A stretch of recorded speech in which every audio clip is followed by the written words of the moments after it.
Hello friends, एक ऐसा notice जो यूपी टीजीटी पीजीटी परीक्षा को लेकर के बहुत ज़्यादा सोशल मीडिया पर वायरल हो रहा है। सच्चाई तो यह है कि ऐसा किसी प्रकार का नोटिस अभी जारी नहीं किया गया है। यदि आपको किसी प्रकार का नोटिस देखना है, ऑफिशियली कोई नोटिस देखना है, तो आप यूपी पीजीटी जो वेबसाइट है आप वहाँ जा करके चेक कर सकते हैं। देखिए, जब मैंने अपनी समस्त वीडियो में बताया हुआ है कि जब तक माध्यमिक सेवा चयन बोर्ड के सदस्यों का गठन नहीं हो जाता तब तक पीजीटी टीजीटी की जो परीक्षाएं अभी घोषित नहीं हो सकती। मान सकता हूँ कि 2024 में चुनाव है, लेकिन चयन बोर्ड भंग होने के कारण ऐसी प्रक्रियाएं चयन बोर्ड अच्छे से स्थापित होने के बाद ही होती हैं। बात करता हूं तदस्थ शिक्षकों को लेकर भी।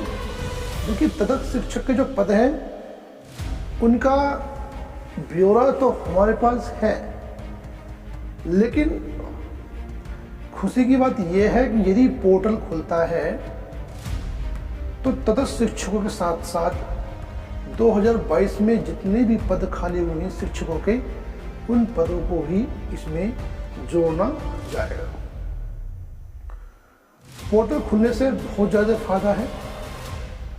जितने पद बढ़ेंगे उतने ही सिलेक्शन होने के चांस बढ़ जाएंगे। देखिए, यूपी बीएड को लेकर के बहुत कमेंट आ रही है कि यूपी बीएड का सर कोई अता पता नहीं है। देखिए, यूपी बीएड का अभी कोई नोटिस या लेटर जारी नहीं हुआ है। इसकी जो वेबसाइट है आप वहाँ जाकर चेक कर सकते हैं, या फिर सरकारी रिजल्ट पर जाकर के आप इम्पोर्टेंस फॉर्म में जाकर के चेक कर सकते हैं। देखिए, यूपी पीजीटी परीक्षा को लेकर के मैं आपको बता देना चाहता हूँ कि यूपी टीजीटी पीजीटी परीक्षा जो होती है इनकी एक अलग वेबसाइट होती है। जैसे यूपी पुलिस की एक वेबसाइट होती है, ऐसे ही यूपी टीजीटी पीजीटी की जो वेबसाइट होती है वो अलग होती है। उसमें समस्त जो नोटिस होते हैं रिजल्ट को लेकर के, आंसर की को लेकर के, या कोई भी विज्ञप्ति जारी करते हैं उसको लेकर के वहाँ पे शो कर देता है, वहाँ पे दिखाई दे देता है। आप वहाँ जाकर चेक कर सकती हैं। आप किसी प्रकार के भ्रम में ना रहें। मेरी तो सरकार से यही गुजारिश है कि जितना जल्दी हो सके यूपी टीजीटी पीजीटी या अन्य समस्त जितनी परीक्षाएं हो रही हैं, जितनी परीक्षाएं पेंडिंग में हैं, वे परीक्षाएं होनी चाहिए, क्योंकि बच्चे बहुत ज़्यादा परेशान हैं और बच्चों से ज़्यादा उनके माता पिता परेशान हैं। देखिए, आप जानते हैं कि हमने टीजीटी पीजीटी परीक्षा को लेकर के एक फॉर्म भरा था जिसमें लगभग 750 रुपये फीस गई थी। मान सकता हूँ कि 750 रुपये उनके लिए मायने नहीं रखता, लेकिन 750 रुपये हमें बहुत ज़्यादा मायने रखता है। हमारे जीवन में जितनी दुख है, जितनी परेशानियां हैं, वो एक परीक्षा को लेकर के ख़त्म हो जाएंगी। उसमें सिलेक्शन होने के बाद, हम उसमें कामयाबी पाने के बाद हम अपने जीवन को अच्छे से चला सकेंगे। ये तो पक्का है कि टीजीटी पीजीटी जो परीक्षाएं होनी तो है, परीक्षाएं तो होंगी जरूर, लेकिन समय का कोई निर्धारण अभी नहीं किया गया है। मैं समस्त अभ्यर्थियों से यही कहना चाहता हूं कि आप तैयारी करते रहें। 2 घंटे से 3 घंटे आप जरूर अपने परीक्षा पैटर्न को दें। जो आपका सिलेबस है उसको बार बार रिवाइज करें। विवेक सर का कहना है कि जब तक हम लिख कर कुछ याद नहीं करते ना, तब तक हमारे माइंड में वो सेट नहीं होता, क्योंकि हमारे 2 माइंड होते हैं, कॉन्शियस और सबकॉन्शियस माइंड। ठीक है ना। जब हम चीज़ को बार बार रिवाइज करते हैं तो वो चीज़ हमारे सबकॉन्शियस माइंड में सेव हो जाती है। जैसे एक मेमोरी होती है ना, स्टोरेज होता है ना, इस प्रकार सेव हो जाती है। आप अपने सब्जेक्ट पर फोकस करें, यही गोल्डन चांस है, इसमें आपको सिलेक्शन पाना है। उसके बाद भर्ती आएगी या नहीं आएगी कुछ पता नहीं। जो भर्ती इस टाइम हमारे हाथ में है, हमें उस पर पूरा फोकस करना चाहिए। जैसे कि मेरा सब्जेक्ट सोशियोलॉजी है, तो मुझे जो मेरे कमज़ोर चैप्टर हैं, मुझे इन पर फोकस करना चाहिए। तो मैं ऐसे समस्त अभ्यर्थियों से कहना चाहता हूँ कि जितनी भी अभ्यर्थी तैयारी कर रहे हैं, थोड़ा पेशेंस बनाए रखें और अपने सब्जेक्ट पर फोकस करें।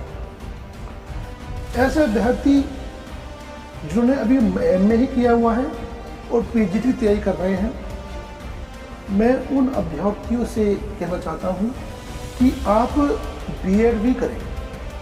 देखिए, मास्टर्स से आप यूपी स्टेट में ही यूपी पीजीटी की परीक्षा दे सकते हैं, क्योंकि इसमें बीएड नहीं मांगा जाता। नई पॉलिसी जो आई है, नई शिक्षा नीति जो आई है, उसमें शायद वे आने वाले समय में इसमें बीएड अनिवार्य कर दें। मैं ये नहीं कह रहा कि हो जाएगा, शायद कर सकते हैं। देखिए, जो बच्चे एमए करे हुए हैं उनसे अनुरोध है कि आप बीएड कर लीजिए। देखिए, समस्त राज्यों में टीजीटी पीजीटी वैकेंसी आती हैं, आप वहाँ जाके ट्राई कर सकते हैं। यूपी में वैकेंसी आती हैं, परीक्षा कब होती है, रिजल्ट कब आता है, आपको सभी को मालूम है, ठीक है ना। मैं बात करता हूँ पैटर्न को लेकर के। देखिए, यूपी पीजीटी का जो पैटर्न है बहुत सिंपल है।